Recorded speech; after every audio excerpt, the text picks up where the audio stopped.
castelo forte é o nosso Deus. Boa noite, meus irmãos, graça e paz.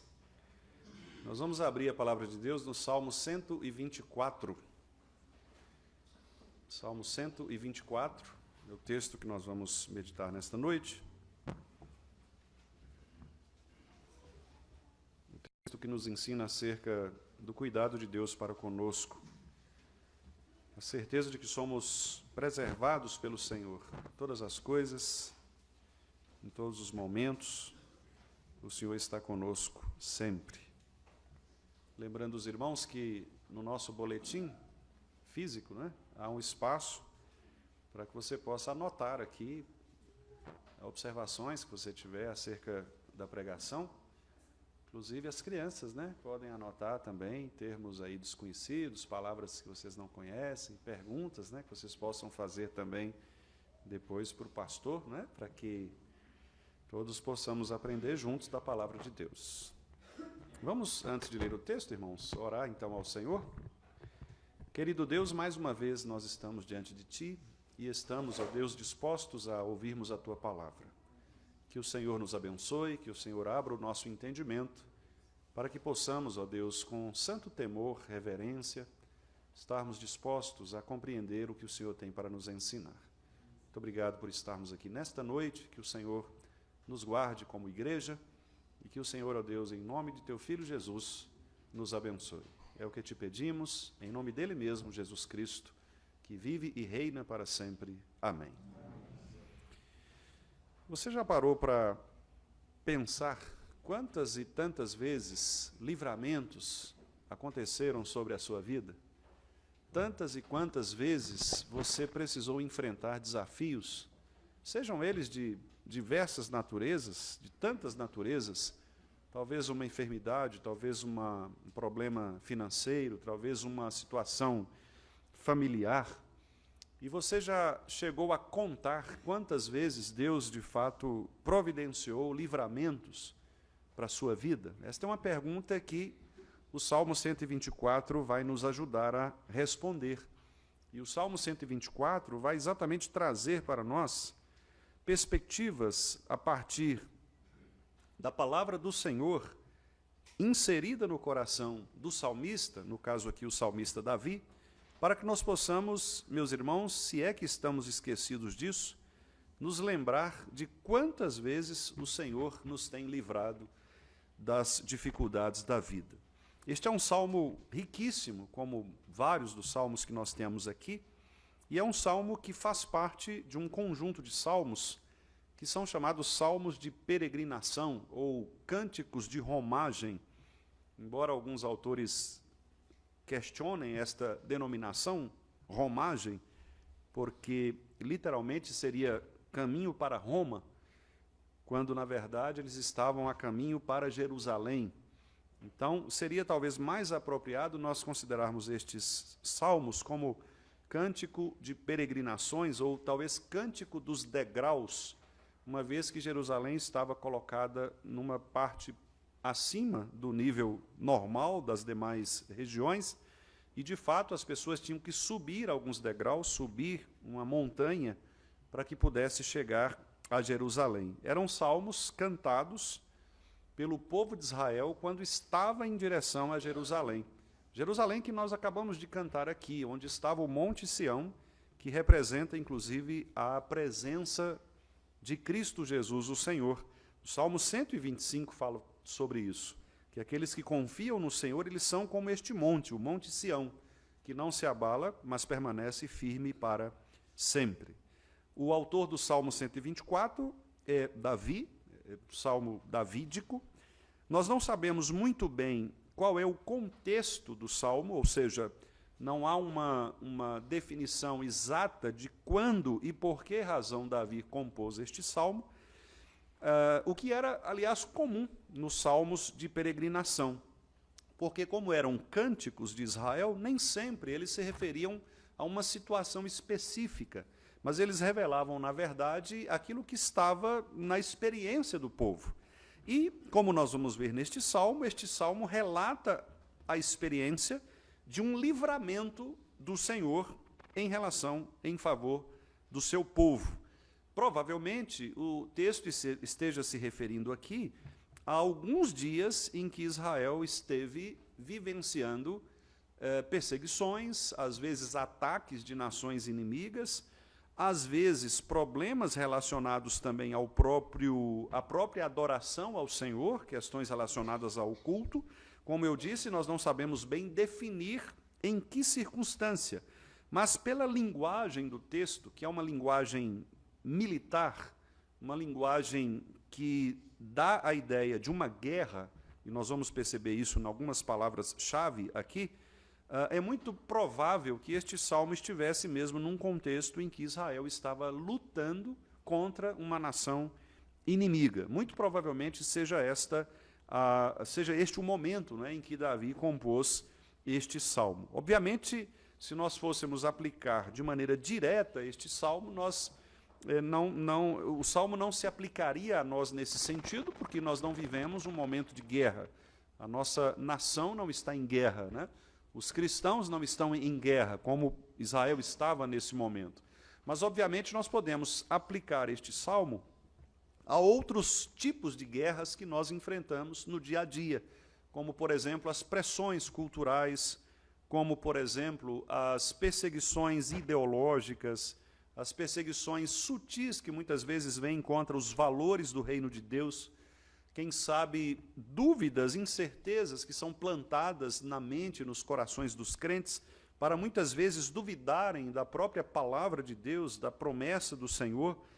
Então, este salmo nos ajuda a nos orientar quanto ao fato de que, se nós estamos de pé, e se nós estamos ainda caminhando para o lugar para o qual o Senhor nos chamou, que é Sião, que é a Nova Jerusalém, que é o céu, que é o caminho para a glória, este salmo nos ensina que, de fato, se isso acontece conosco, é porque o nosso Deus nos tem preservado de todo o mal, nos preservado de toda a perseguição. A estrutura do salmo, meus irmãos, é uma estrutura muito interessante, porque os irmãos percebem, num primeiro olhar, que do versículo 1 até o versículo 5, nós temos aqui a narrativa de experiências pelas quais Israel passou, e experiências muito marcantes do ponto de vista da luta contra os inimigos. Reparem o que Davi, então, escreveu. Versículo 1. Não fosse o Senhor que esteve ao nosso lado, Israel que o diga, não fosse o Senhor que esteve ao nosso lado, quando os homens se levantaram contra nós e nos teriam engolido vivos, quando a sua ira se acendeu contra nós, as águas nos teriam submergido e sobre a nossa alma teria passado a torrente. Águas impetuosas teriam passado sobre a nossa alma. Aqui, Davi nos chama, nesse primeiro momento, nesse primeiro bloco do Salmo, versículos 1 a 5, exatamente para nós refletirmos acerca da presença de Deus como sendo a única razão de nossa sobrevivência. Observe que todas estas afirmações de Davi, elas se iniciam com uma condicional. Se não fosse o Senhor, numa segunda vez, versículo 2, se não fosse o Senhor, nós teríamos morrido, eles teriam nos engolido vivo, nós não teríamos nenhuma chance contra os inimigos, a ira desse povo que se acendeu contra nós nos teria esmagado, e nós, de fato, nem existiríamos.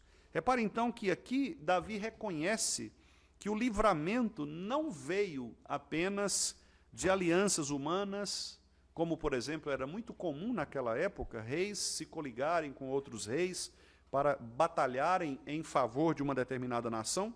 Não veio da própria habilidade do rei, no caso Davi, que governava aquela nação. Não era uma questão política, não era uma questão de boa administração da parte de Davi, muito menos não era uma questão estritamente religiosa, ou seja, não era pelo fato de que Davi professava a verdadeira fé em Deus.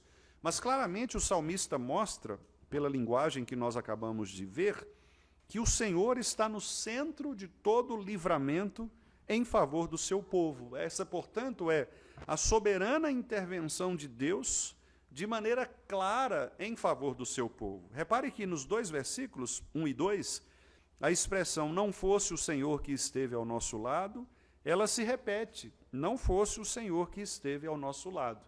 E os irmãos já estão se acostumando aqui com a literatura hebraica, especialmente a literatura poética, que quando o texto ele repete as frases, ele repete as mesmas palavras, ele quer de fato dar ênfase a estas palavras.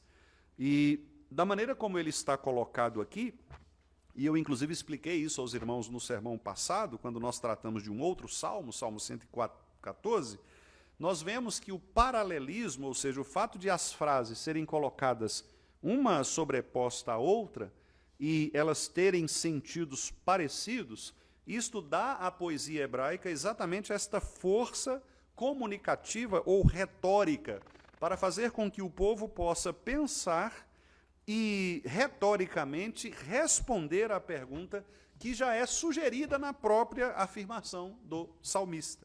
Então, o que Davi faz, na verdade, é dizer, olha, vocês sabem, no fundo, que se não fosse o Senhor, nós não existiríamos. No fundo, vocês sabem que se não fosse o Senhor, quando os homens se levantaram contra nós, e eles, aliás, nos teriam engolido vivos, não fosse o Senhor, nós não estaríamos aqui. Então, a expressão retórica do salmista, meus irmãos, é exatamente para mostrar a soberana intervenção de Deus na história em favor do seu povo. Quando Deus se levanta para lutar em favor do seu povo, quando Deus é por nós, ninguém será contra nós. E isto não tem a ver conosco, não tem a ver com os nossos esforços. Como eu disse, não era uma questão de aliança política humana, não era uma questão de o governo de Davi ser um governo X ou Y, não era uma questão de que o povo, inclusive, professava determinada religião, mas era o fato de que Deus quis livrar esse povo pela sua absoluta e soberana vontade. Houve momentos em que Deus não quis livrar o povo, quando, por exemplo, eles foram levados cativos. Houve momentos em que Deus trouxe e pesou a sua mão sobre o povo. Aliás, o próprio Davi fala sobre isso no Salmo 32, quando ele diz que enquanto eu calei os meus pecados, o Senhor pesava a mão sobre mim. Deus pesa a mão sobre o seu povo muitas vezes, Deus traz castigos contra o seu povo muitas vezes, Deus permite que nações ímpias dominem o seu povo para que eles sejam disciplinados. Não é, portanto, todas as vezes que Deus necessariamente nos livrará, porque nós somos fiéis. Esta é uma compreensão muitas vezes equivocada de nós evangélicos. Nós achamos que o fato de sermos fiéis a Deus dá a Deus a obrigação de ser fiel a nós. Às vezes nós achamos que pelo fato de sermos obedientes, nós não ficaremos doentes, nós não teremos problemas na família, nós não ficaremos sem emprego, porque nós somos fiéis. E esta pregação triunfalista, que muitas vezes nós ouvimos, especialmente nos meios neopentecostais, é uma pregação antibíblica. Porque a grande questão não é se nós somos fiéis a Deus, em primeiro lugar. A grande questão é a vontade de Deus que domina, inclusive, sobre a nossa fidelidade. É óbvio que nós devemos ser fiéis e obedientes. É óbvio que a Bíblia promete, Deus promete por meio das Escrituras, bênçãos para aqueles que são fiéis. Mas Deus pode, muitas vezes, mesmo sobre aqueles que são fiéis, dar sobre eles o sofrimento. O maior exemplo, talvez, o mais claro, seja Jó, que por todo o livro discutiu exatamente sobre isso. Mas o que eu fiz, Senhor, para merecer todo esse seu peso, toda esta situação? E Jó não conseguia encontrar nada que respondesse a esse problema, a não ser o fato de que Deus, que é soberano, cuja vontade é suprema, exerce sobre nós e faz em nós e por meio de nós aquilo que Ele bem quer fazer. Paulo disse que, quer seja na vida, quer seja na morte, nós devemos servir ao Senhor. Se vivemos ou se morremos, somos do Senhor. De maneira que não somos nós quem escolhemos isto, meus amados irmãos, mas é Deus mesmo fazer em nosso favor aquilo que Ele próprio estabelece com aquilo que nós chamamos de governo providencial de Deus. A igreja, portanto, o povo de Deus, não subsiste por mérito humano. A igreja, ela não subsiste porque ela tem determinado tipo de governo, ou porque ela faz isto ou aquilo, ou porque... Não, a igreja do Senhor, ela permanece de pé, porque é o Senhor mesmo quem vela por ela, se não fosse o Senhor. Esta é a frase mais importante desta primeira parte do texto. Tanto é verdade que ela se repete por 2 vezes nos 2 primeiros versos. Não fosse o Senhor que esteve ao nosso lado. Israel que o diga, porque Israel tinha suas próprias experiências de quando o Senhor se afastava dele. Se não fosse o Senhor que esteve ao nosso lado, quando os homens maus, eles se levantaram contra nós, aliás, não qualquer tipo de maldade, mas eles teriam nos engolido vivos. Quando a ira deles se acendeu contra nós, as águas nos teriam submergido, sobre a nossa alma teria passado a torrente. Aqui Davi, muito provavelmente, no versículo 4, quando ele fala a respeito da alma submergida, submersa, da alma tomada por estas águas, muito provavelmente Davi esteja falando aqui da possível apostasia. Talvez a pressão cultural, a pressão das outras nações pagãs fosse tão evidente, tão forte contra Israel, que muitas pessoas talvez nem suportassem esta pressão e se desviassem do Senhor. Mas Davi diz aqui que a nossa alma foi preservada, e nós vamos ver isto um pouco mais à frente, no versículo 7. A nossa alma foi preservada porque o Senhor, pela sua soberania, quis nos livrar do mal. Não fosse o Senhor, nós não existiríamos. Esta, meus irmãos, é talvez a principal marca da igreja reformada. Talvez um dos temas mais valorosos para nós reformados é exatamente a soberania de Deus exercida por meio de Cristo Jesus. O escritor aos Hebreus diz que Cristo, que é o resplendor da glória do Pai, ele sustenta todas as coisas com a palavra do seu poder. Crer na soberania de Deus, portanto, é algo que fundamenta o nosso coração para a verdadeira fé. Quando nós duvidamos da palavra do Senhor, quando nós duvidamos do querer e do poder de Deus, nós nos tornamos fracos na nossa fé. Porque a fé é exatamente isto, é a certeza daquilo que nós não vemos, mas nós temos a convicção de que são verdadeiras, de que elas existem, porque o Deus que é dono de todas as coisas afirmou ser verdade. Lembram-se do que nós vimos hoje pela manhã, dos textos que nós temos lido a respeito da ressurreição, da morte de Cristo? Lembram-se de Tomé? Tomé duvidou de Cristo Jesus. E Cristo disse a ele: olha, Tomé, você não deveria ter duvidado. Seja crente e não incrédulo. Sara, quando também recebeu da parte do anjo de Deus a palavra de que ela seria mãe, num primeiro momento, Sara ri, porque não era comum. Aliás, era impossível do ponto de vista biológico que uma mulher já bastante idosa, com seus 90 anos, fosse mãe de filho. Mas Deus quis que assim fosse. Portanto, observem que toda a história na palavra de Deus gira em torno da soberania de Deus, a vontade de Deus que se cumpre na vida do seu povo. Não importa, meus irmãos, em que situação nós estamos, não importa os desafios que vêm contra e sobre nós, não importam as pressões culturais, não importam os pecados dos homens maus, ímpios, que se levantam contra a igreja. Quando o Senhor é por nós, ninguém será contra nós. Quando o Senhor se coloca em favor do seu povo, não há quem possa resistir ao poder de Deus. Por isso Davi fazia com que o povo cantasse este belo hino, indo para Jerusalém. Aliás, nas festividades de Páscoa, de Pentecostes, a festa dos tabernáculos, eles subiam para Jerusalém cantando este cântico. Nós não sabemos como era a melodia, né? Não há como saber, mas nós temos aqui registrada a letra deste hino, deste cântico que eles entoavam. Não fosse o Senhor que esteve ao nosso lado, Israel que o diga, não fosse o Senhor que esteve ao nosso lado quando os homens se levantaram contra nós e nos teriam inclusive engolido vivos quando a ira deles se acendeu contra nós, as águas nos teriam submergido e sobre a nossa alma teria passado a torrente, águas impetuosas teriam passado sobre a nossa alma. Perderíamos a fé, perderíamos a nossa nação, deixaríamos de ser igreja, caso o Senhor não estivesse ao nosso lado. Repare, portanto, irmãos, a importância de termos o nosso Senhor ao nosso lado. De fato, devemos crer que se Deus é por nós, ninguém poderá se colocar contra nós.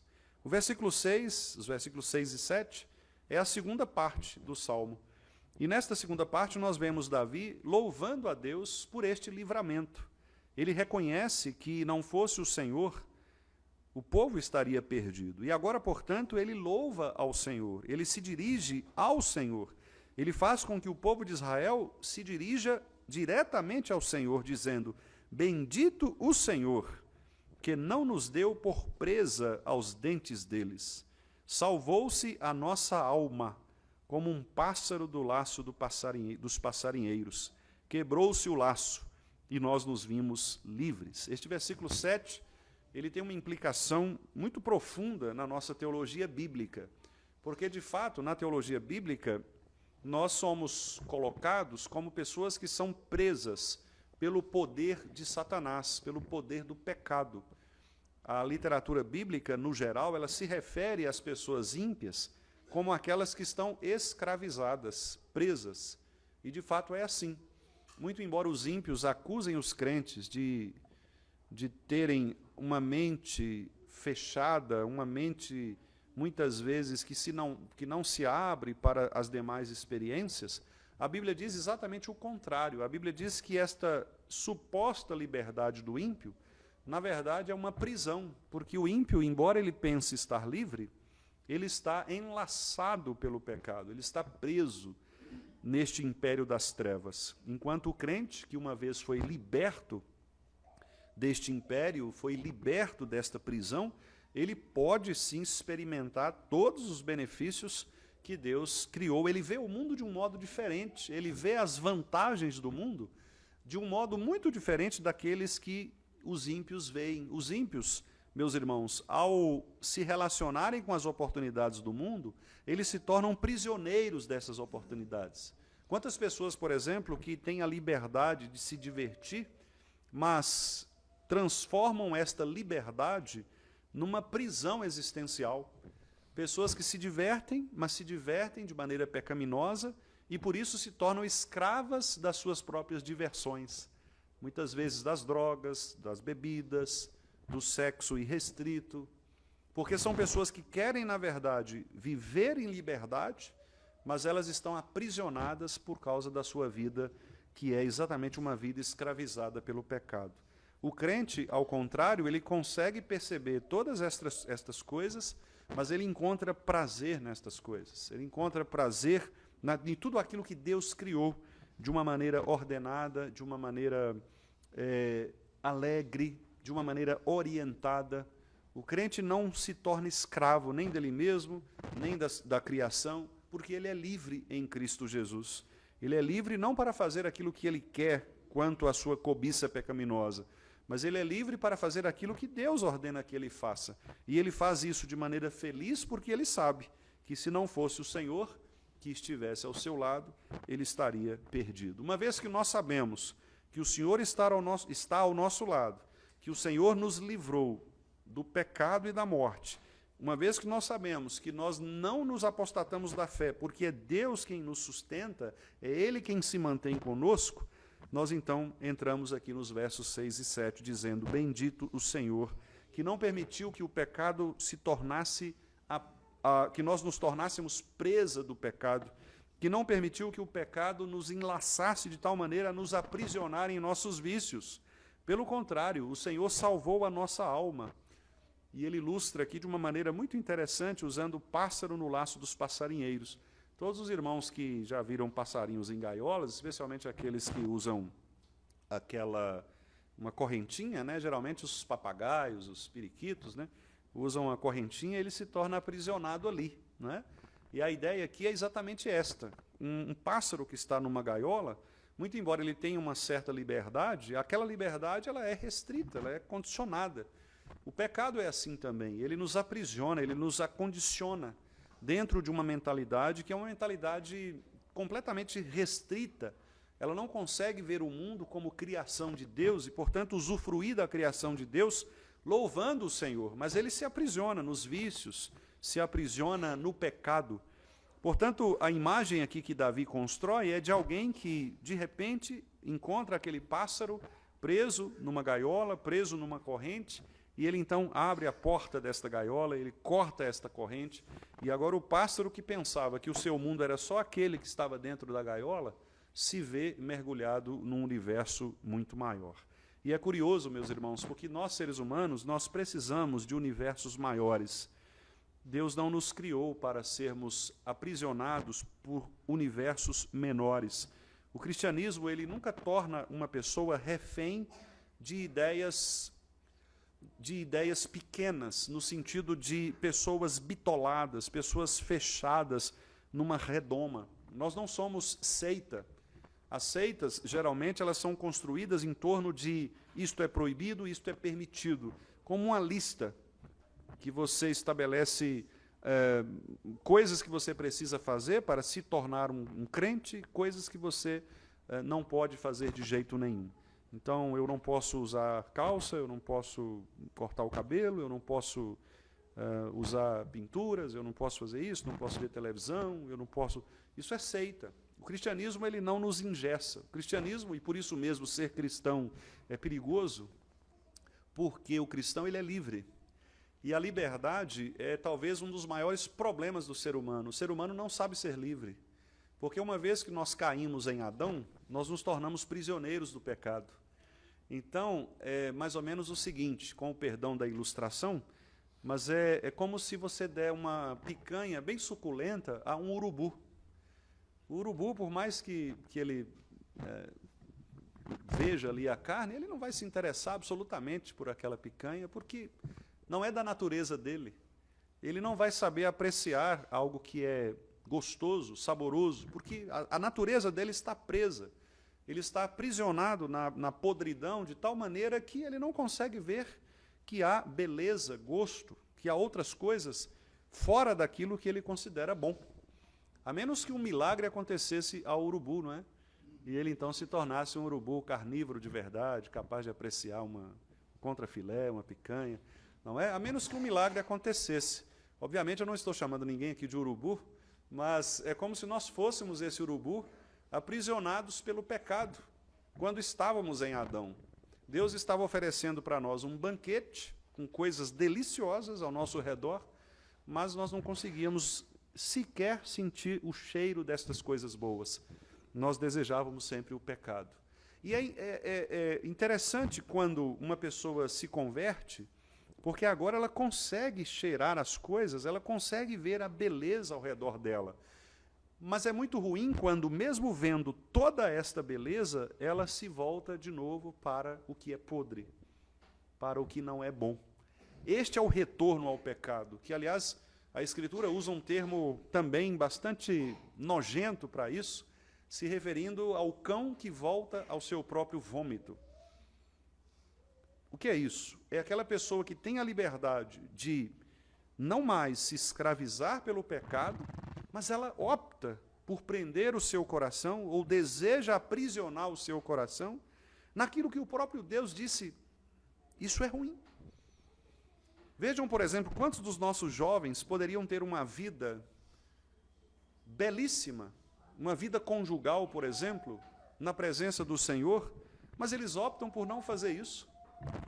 E talvez escolhem pessoas que não fazem parte do próprio reino de Cristo e se colocam numa situação de prisão, porque amanhã ou depois eles vão sofrer os problemas advindos destas coisas. Você tem a chance de dizer, não, eu não quero ser aprisionado novamente numa gaiola. Eu não quero ser preso de novo com o meu pezinho na correntinha. Você é livre. Você não precisa mais fazer as coisas que o mundo faz, porque Deus agora dá a você a liberdade de saber o que é bom e o que é ruim. Você não precisa mais se comportar como aquela pessoa que só tinha uma direção a seguir. Mas sabendo que o nosso coração é muito enganoso, o próprio Pedro disse na sua carta que, às vezes, o grande problema dos crentes é que eles transformam essa liberdade em licenciosidade. E o que é isso? Você é tão livre que você acaba voltando ao pecado e fazendo coisas que você não precisava fazer. Deus te dá uma condição tão agradável, tão propícia, que você se esbalda nisso.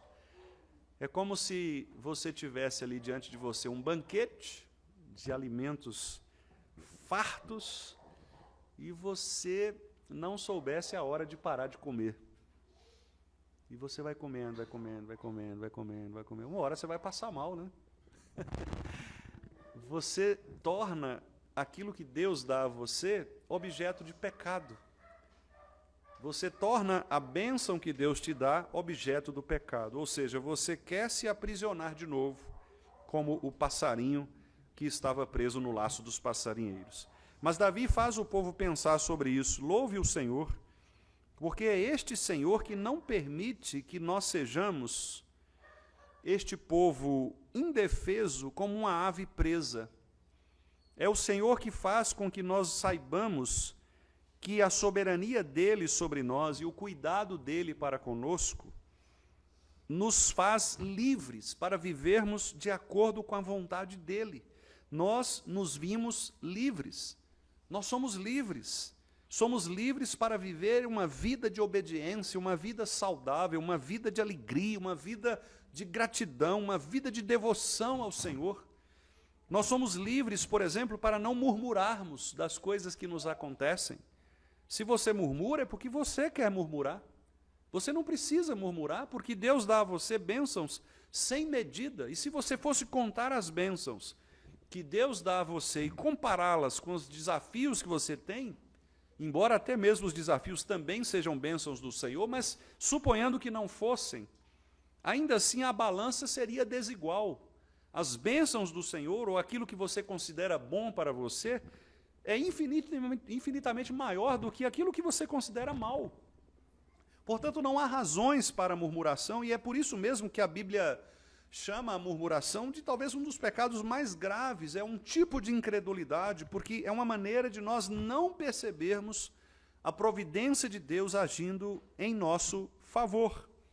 Portanto, Davi quer que o povo se lembre, olha, louve o Senhor, bendito o Senhor, porque não fosse o Senhor, nós estaríamos presos, como o pássaro está preso no laço daqueles que são seus dominadores, daquele que é o pecado, daquilo que te escraviza. Deus, o Senhor, quebrou esse laço. O laço foi quebrado, então você agora é livre. Você é livre para viver uma vida alegre, de confiança, na presença do Senhor. Você é livre para cantar ao Senhor. Você é livre para depositar as suas esperanças no Senhor. Você é livre para louvar a Deus por aquilo que Ele tem dado a você pela sua providência. E em terceiro, irmãos, e último lugar, o versículo 8 nos mostra também, e Davi fecha agora com uma conclusão magnífica, depois de mostrar primeiramente, do versículo 1 ao versículo 5, as experiências do povo de Deus, para lembrá-los de que não fosse o Senhor, eles estariam mortos. No versículo 6 e o versículo 7, Davi mostra que nós devemos então louvar a Deus, porque Ele nos livrou desta armadilha do pecado. Agora, no versículo 8, então, Davi encerra, fazendo com que o povo professe a fé. O que nós temos no versículo 8 é um credo, é uma confissão de fé, é uma declaração de fé. Davi diz, o nosso socorro está em o nome do Senhor, Criador do céu e da terra. Isso é uma declaração de fé, é uma profissão de fé, é uma confissão de fé. Nós podemos chamar isso aqui mesmo de um credo, ou de um testemunho confessional. É nós afirmarmos, conforme a nossa fé reformada afirma, que Deus, que é o Criador, sustentador e redentor do seu povo, Ele é aquele que socorre o seu povo. Ele é aquele que faz com que todas as coisas cooperem para o bem do seu povo, ainda que Ele ordene que homens maus se levantem contra a igreja, ainda que ele ordene e permita que a ira de homens maus se acenda contra o povo dele, ainda que muitas vezes algumas pessoas que estavam nas igrejas sejam engolidas vivas por esta impiedade, ainda que nós possamos testemunhar muitos daqueles que se chamavam crentes saindo da igreja e, quem sabe, se apostatando da fé, Deus promete que ele manterá de pé um povo para si. Ele promete que nós não estaremos nunca sozinhos e abandonados. Ele quer, irmãos, que nós professemos todos os dias a maravilha da sua providência. Quanto seria bom se nós pudéssemos e nos lembrássemos todos os dias de declarar isto que Davi está declarando aqui: o nosso socorro, o meu socorro está em o nome do Senhor. E nós lemos aqui durante o culto exatamente a respeito deste mandamento, que é não desonrar o nome do Senhor. Nós vimos aqui que as razões anexas a este mandamento, lá no finalzinho diz assim, o texto do catecismo que nós lemos aqui nesta noite, diz o seguinte, que Deus não deixará escapar as pessoas que usam mal o seu nome do seu justo juízo. E ele diz, embora muitos escapem das censuras e punições dos homens. É o que nós vemos na prática. Às vezes, você vê muitas pessoas neste mundo escaparem das punições dos homens. Quantas pessoas corruptas nós temos visto por aí serem absolvidas pelas autoridades constituídas? Quantas pessoas inocentes são, às vezes, culpadas ou culpabilizadas? Porque a justiça humana, ela de fato é falha, porque ela é pecaminosa e pecadora. Há pessoas que agem intencionalmente de maneira contra Deus e contra o seu povo. Mas, meus irmãos, Davi está dizendo que nós não devemos levar estas coisas como se ali fosse a última resposta. Davi está dizendo que, no fundo e no final das contas, o nosso socorro não está no governo, o nosso socorro não está na educação do povo, o nosso socorro não está no modelo de igreja, o nosso socorro está no nome do Senhor, porque depois que tudo isto acabar, depois que o mundo entrar num processo de uma perseguição de fato grave e próximo às portas da volta de Cristo, o que vai nos restar de fato é a nossa fé no verdadeiro Senhor. O nosso socorro está neste nome. E, obviamente, nome aqui não quer dizer apenas pronunciar o nome de Jesus, não é? Como às vezes as pessoas acham, esse nome tem poder, né? E aí você fala Jesus, e aí só falar o nome já traria algum tipo de benefício? Não.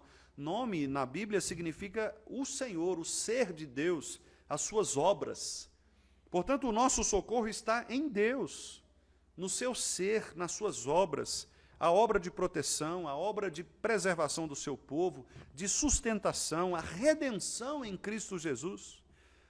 Não fosse o Senhor que tivesse ressuscitado Jesus Cristo de entre os mortos, o que nós seríamos? Não seríamos igreja. O apóstolo Paulo disse que se Cristo não tivesse ressuscitado, a nossa fé seria vã. Então, o que nós estamos fazendo aqui nesta noite seria absolutamente inútil, seria um teatro falso, uma representação de algo inútil. Nós precisamos crer, portanto, que o nosso socorro, de fato, ele está no Senhor, ele vem do Senhor. E é interessante que Davi coloca Senhor como Criador do céu e da terra. Por que Davi evoca o aspecto criador de Yahvé, o aspecto criador deste Senhor da aliança? Ora, porque, meus irmãos, é óbvio que se aquele que criou todas as coisas, tanto o céu quanto a terra, estiver do nosso lado, quem poderá se opor contra nós? Davi chama aqui, portanto, como testemunha a própria natureza, a própria criação. Como nós vimos hoje pela manhã, a respeito da ressurreição de Cristo, o Deus que domina a natureza, que controla os terremotos, o Deus que cria todas as coisas, o Deus que, aliás, do nada ordenou, falou pela palavra do seu próprio Filho, que é o Verbo, que é aquele que cria todas as coisas, sem ele nada do que foi feito se fez. Este Senhor Criador do céu e da terra é o Senhor que está ao nosso lado, é o Senhor que nos protege. Então, O que nós devemos temer? O Salmo 27 diz: a quem temerei? De quem terei medo? O Senhor é a fortaleza da minha vida. Se homens se levantam contra nós, meus amados irmãos, nós não precisamos temer. Se ideologias falsas se levantam contra a igreja, nós não precisamos ficar coagidos, temerosos. Se pregações falsas do Evangelho começam a aparecer, nós não precisamos nos apavorar, como se estas coisas fossem nos tirar do caminho do Senhor. Não, o Senhor há de preservar o seu povo para sempre. Aqueles que são povo de Deus permanecerão povo de Deus. Veja que Davi coloca aqui circunstâncias absurdas. Homens maus que se levantaram contra teriam engolido vivos. Olha a linguagem profunda que o salmista utiliza. Uma linguagem que indica um aspecto de uma maldade extrema, como aliás acontecia mesmo, como por exemplo os povos assírios, que praticavam as maldades que são às vezes até indescritíveis. Basta os irmãos fazerem uma breve pesquisa, por exemplo, sobre o empalamento, que era uma prática de tortura e de morte utilizada pelos assírios contra o povo de Deus, que fixava, às vezes, a pessoa ainda viva nas praças por meio de estacas, e aquela pessoa ela era completamente traçada ou traspassada por esta estaca, ainda viva, gritando e sangue escorrendo. Pessoas grávidas que tinham as suas barrigas expostas, abertas, ainda vivas, os seus filhos jogados no fogo. Eram terríveis as perseguições romanas, as perseguições assírias. Invadiam propriedades, matavam os filhos pequenos, às vezes da viúva, para que pudessem ficar com a propriedade. Eram pessoas extremamente más. Muito provavelmente Davi está falando aqui destas pessoas. E ele está dizendo para o povo de Israel: olha, lembrem-se, não fosse o Senhor, nós teríamos perdido a guerra. Não fosse o Senhor, nós nem existiríamos. Não fosse o Senhor, Israel hoje não passaria de um montão de ruínas. No entanto, o Senhor se colocou ao nosso lado. Irmãos, este é um consolo indescritível para nós. Nós somos igreja, nós somos povo do Senhor. Como igreja, nós de fato pensamos e cremos nesta convicção, temos proclamado inclusive esta convicção. Será que nós podemos dizer com a boca cheia de alegria, com sorriso, com os corações ardentes, que o nosso socorro está no nome do Senhor, de fato? Ou às vezes nós queremos usar os nossos próprios recursos, quem sabe estruturando a nossa teologia, manipulando as coisas relativas ao culto, para que possamos tentar escapar das questões do mundo? Ou nós temos, de fato, curvado os nossos joelhos e clamado ao Senhor a proteção, a libertação? Será que nós temos nos colocado como pessoas pecadoras que reconhecem a nossa falibilidade, a nossa total dependência do Senhor? Ou nós somos aqueles arrogantes que muitas vezes acham que os nossos próprios recursos, a nossa inteligência, que as nossas articulações políticas, eclesiásticas, etc., que elas vão resultar em benefícios? Quem nós somos? Nós somos povo do Senhor. Nós somos aquele pássaro indefeso que pode a qualquer momento ser aprisionado por um passarinheiro. Mas quem luta a nosso favor, meus irmãos, quem se coloca ao nosso lado, não é um guerreiro qualquer. Não é sequer Davi, que foi capaz de derrotar aquele gigante. Nós não dependemos do exército norte-americano, o mais poderoso do mundo. Nós não dependemos do valor do dólar, nós não dependemos das políticas conservadoras ou progressistas, nós dependemos do Senhor. Não fosse o Senhor, nós teríamos, as águas impetuosas teriam passado sobre a nossa alma. Que nós aprendamos, queridos, a confiar no Senhor, lembrando que, de fato, a nossa vida, ela precisa estar profundamente enraizada nesta confiança.